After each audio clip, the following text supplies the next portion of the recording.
السلام علیکم ناظرین، مشرق وسطی ایک ایسا خطہ جہاں ریت کے ذروں میں بھی تاریخ کی بازگشت سنائی دیتی ہے،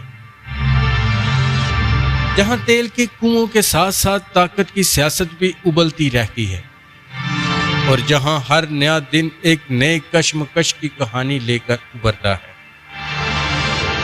آج ایک بار پھر یہ خطہ عالمی توجہ کا مرکز بنا ہوا ہے۔ فضاؤں میں تناؤ کی شدت ہے، بحروں میں جنگی جہازوں کی نقل و حرکت بڑھ چکی ہے، اور ایوانوں میں سفارتکاری کی سرگوشیاں جاری ہیں۔ سوال وہی پرانا ہے مگر حالات نئے ہیں۔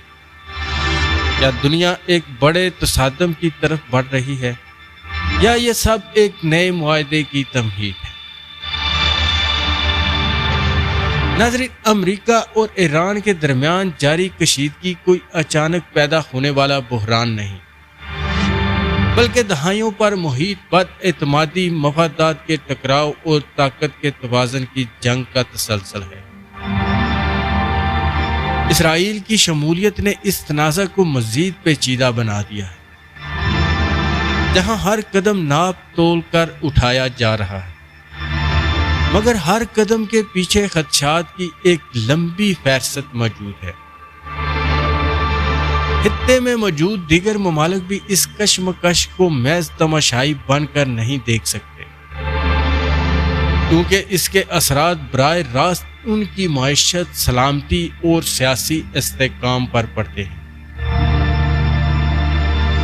اس تمام صورتحال کا سب سے حساس پہلو آبنائے ہرمز ہے۔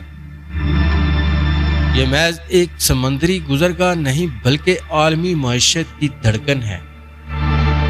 یہاں سے گزرنے والا تیل دنیا کی صنعتوں کو چلانے کا ایندھن فراہم کرتا ہے۔ اگر یہاں کوئی رکاوٹ پیدا ہوتی ہے تو اس کا اثرات صرف خطے تک محدود نہیں رہتا، بلکہ دنیا بھر کی معیشتیں ہل کر رہ جاتی ہیں۔ ایران اس حقیقت سے بخوبی آگاہ ہے، اور یہی اس کی سب سے بڑی تذبیراتی طاقت بھی ہے۔ دوسری جانب امریکہ اس راستے کو ہر صورت کھلا رکھنا چاہتا ہے، کیونکہ اس کے بند ہونے کا مطلب عالمی اقتصادی بحران ہو سکتا ہے۔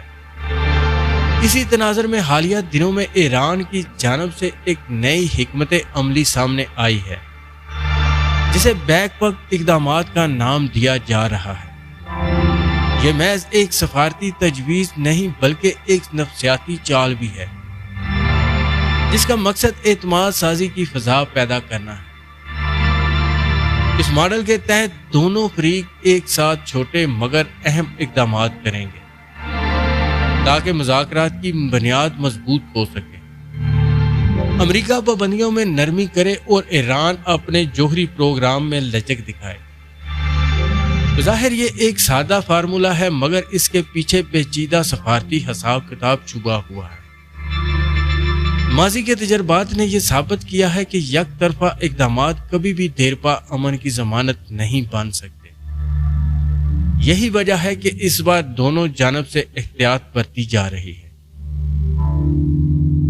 ہر بیان کو تول کر دیا جا رہا ہے، اور ہر تجویز کو شک کی نظر سے دیکھا جا رہا ہے۔ ایران کا نرم لہجہ اس بات کی نشاندہی کرتا ہے کہ وہ معاشی دباؤ سے نکلنے کا راستہ تلاش کر رہا ہے، جبکہ امریکہ اندرونی اور بیرونی دباؤ کے درمیان توازن قائم رکھنے کی کوشش میں مصروف ہے۔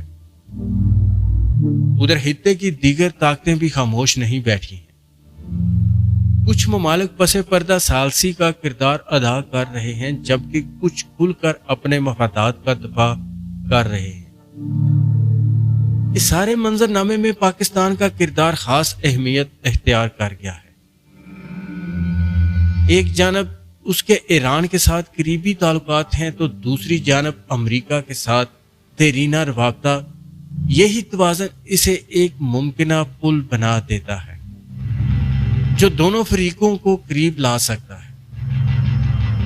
اسلام آباد میں ہونے والے حالیہ سفارتی رابطے اس بات کا اشارہ دیتے ہیں کہ دروازے ابھی مکمل طور پر بند نہیں ہوئے۔ اگرچہ مذاکرات کے کئی ادوار تعطل کا شکار ہوئے، مگر رابطوں کا سلسلہ جاری ہے۔ پاکستان کی کوشش ہے کہ دونوں فریقین کے درمیان اعتماد کی فضا بحال کی جائے اور ایک ایسا حل تلاش کیا جائے جو نہ صرف خطہ بلکہ پوری دنیا کے لیے فائدہ مند ہو۔ دنیا اس وقت ایک نازک موڑ پر کھڑی ہے۔ یہاں لیے جانے والے فیصلے صرف چند ممالک تک محدود نہیں رہیں گے بلکہ ان کے اثرات عالمی سطح پر محسوس کیے جائیں گے۔ طاقت کا استعمال وقتی برتری تو دے سکتا ہے مگر پائیدار امن کے لیے حکمت برداشت اور دور اندیشی ناگزیر ہے۔ آنے والے دن اس بات کا تعین کریں گے کہ آیا یہ کشیدگی ایک نئے بحران کو جنم دے گی یا پھر ایک ایسے معاہدے کی بنیاد رکھے گی جو تاریخ کا رخ بدل دے۔ ناظرین، یہ کہانی ابھی ختم نہیں ہوئی بلکہ شاید اصل کہانی اب شروع ہونے والی ہے۔ آپ اس کے بارے میں کیا رائے رکھتے ہیں؟ اپنی رائے کمنٹس باکس میں ضرور دیجیے گا۔ السلام علیکم۔